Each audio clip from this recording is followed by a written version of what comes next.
Sa hangin madalas mabakas kung ano ang isa sa may pinakamalaking ambag sa pagbabago ng klima. Usok na dulot ng pagsusunog ng langis at ibang tinatawag na fossil fuel. Pero ang hangin din pwedeng linangin para pagkunan ng enerhiya para di na natin kailangang dumagdag sa problema. Sa ikapitong bahagi ng ating climate change series, bubusisiin natin yan at ang iba pang renewable energy. Ang GMA Integrated News Special Report, tinutukan ni Mark Salazar. Naaalala nyo ba ang hard lockdown ng 2020? Dahil nakagarahe ang mga sasakyan at tigil operasyon ng maraming industriya kasama ang mga pabrika, natanaw sa Metro Manila ang mga bundok. Kalahati kasi ng polusyon sa hangin ang nawala ayon sa Environment Management Bureau. Ganito pala kapag saglit huminto ang ekonomiya. Pero syempre kailangan bumalik ng mga industriya, ng mga sasakyan sa kalsada. Bumalik din ang polusyon. Ito kasi ang problema sa ating pamumuhay. Halos lahat pinatatakbo ng maruming fossil fuel, kagaya ng langis, petrolyo, coal at natural gas na pinoproseso at ginagamit sa maruming paraan. Iyan ang ambag natin sa lumalalang problema ng climate change. Unahin natin himayin ang pinakamalaking sektor na nakadepende sa fossil fuel, ang ating transportasyon. Lalo't may 3 milyong rehistradong sasakyan sa Metro Manila at 10 milyong iba pa sa ibang bahagi ng bansa. Imagine nyo na lang ang mga makina niyan na nagbubuga ng polusyon dahil sa sinusunog na 10 milyong tonelada ng langis kada taon. Sabi ng Environmental Protection Agency sa Amerika, ang pagsusunog ng fossil fuels ang pinakamalaking pinagmumulan ng tinatawag na greenhouse gases tulad ng carbon dioxide. Dahil sa labis na pagdami ng greenhouse gases, ang init mula sa araw natatrap sa loob ng ating mundo na sinasabing dahilan kung bakit painit ng painit ang temperatura ng mundo ngayon. Sabi ng Department of Energy, pinaka-obvious na solusyon dito ay palitan ng electric vehicles ang ating mga sasakyan. Mas mahal, pero malinis. To address na ma-encourage tayo bumili ng electric vehicles, but also magkaroon ng non-fiscal incentives like green routes. Probably best example is a specific lane in the road that only electric vehicles can use. Pero sabi ng non-governmental organization na Institute for Climate and Sustainable Cities, baka mawalan tayo ng balanse sa enerhiya kung ang 13 milyong sasakyan na gumagamit ng langis ay bigla mong pinagamit ng kuryente. I think hindi pwedeng basta, mag-electric tayo tapos na. Hindi. Mag-charge sila sabay-sabay. At 7 o'clock at night, mahihirapan yung power system natin mag-adjust dyan. Tataas nga naman ang demand natin sa kuryente na gine-generate pa man din ng maruruming coal-powered plants.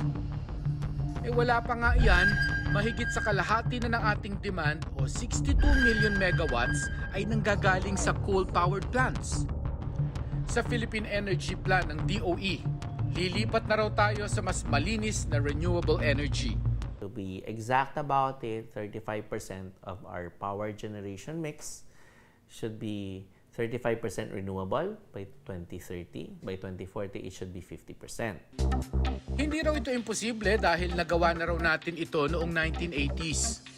1984, more than 50% tayo sa power using primarily hydroelectric at geothermal. So, nagawa na natin ito. Pero may enerhiyang mas gustong pustahan ng DOE. Renewable energy na para maunawaan ay dinayo namin sa kabundukan ng Pililla, Rizal. Ang mga naglalakihang elisig ito hindi talaga pang IG lang kundi lumilikha ng kuryente. Ito ang wind power. Yung wind natin, siya yung nagpapaikot dun sa turbine natin, siya yung nagpapaikot. Then, yung mechanical power naman na nadya-generate doon, kino-convert siya from mechanical to electrical energy. Yun yung ginagamit natin sa bahay. Ang 2 megawatt power na kayang ibigay ng isa lamang na wind turbine na kagaya niyan sa isang bugahan lang ay kayang mag-energize o magbigay ng kuryente sa mahigit 3,600 na bahay para sa buong taon na. Yan ang wind power. Ang wind farm na ito na may 27 windmills o turbina ay kayang gumawa ng 54 megawatts. Sapat na kuryente sa buong taon para sa halos 100,000 kabahayan. Medyo maliit na wind farm lang ito, pero bilyon piso na ang puhunan. Mahal pero sulit daw, kaya naghahanap ang gobyerno ng mga gustong mamuhunan sa mga ganito. Pwede rin naman tayo ang mamuhunan sa mga mas abot kayang teknolohiya. Halimbawa, ang solar panels na nagko-convert ng init ng araw para maging kuryente. Dating pang negosyo lang, pero unti-unti nang bumababa ang presyo. Kaya nailalagay na rin ng ilan sa kanilang mga bahay. Pero kung hindi pa rin kaya yan, Hindi kailangan maggawa tayo ng sarili nating kuryente. Huwag lang tayo mag-aksaya. In your own way, you are addressing climate change issue. total mga bahay ang pinakamalaking kumukonsumo ng kuryente sa ngayon. Pangalawa lang ang mga pabrika. Kung tutuusin, mas marami ang konsumo sa enerhiya o carbon footprint ng mga mas mauunlad na bansa na lalong yumayaman dahil sa industrialisasyon. Pero ang epektong pagbabago sa klima, sino ang mas nagbabayad? Mga maliliit na bansa na kadalas ay mas mahihirap tulad ng sa Pilipinas. Kaya kabilang tayo sa 3 dekada ng naniningil sa kanila sa iba't ibang climate change conferences.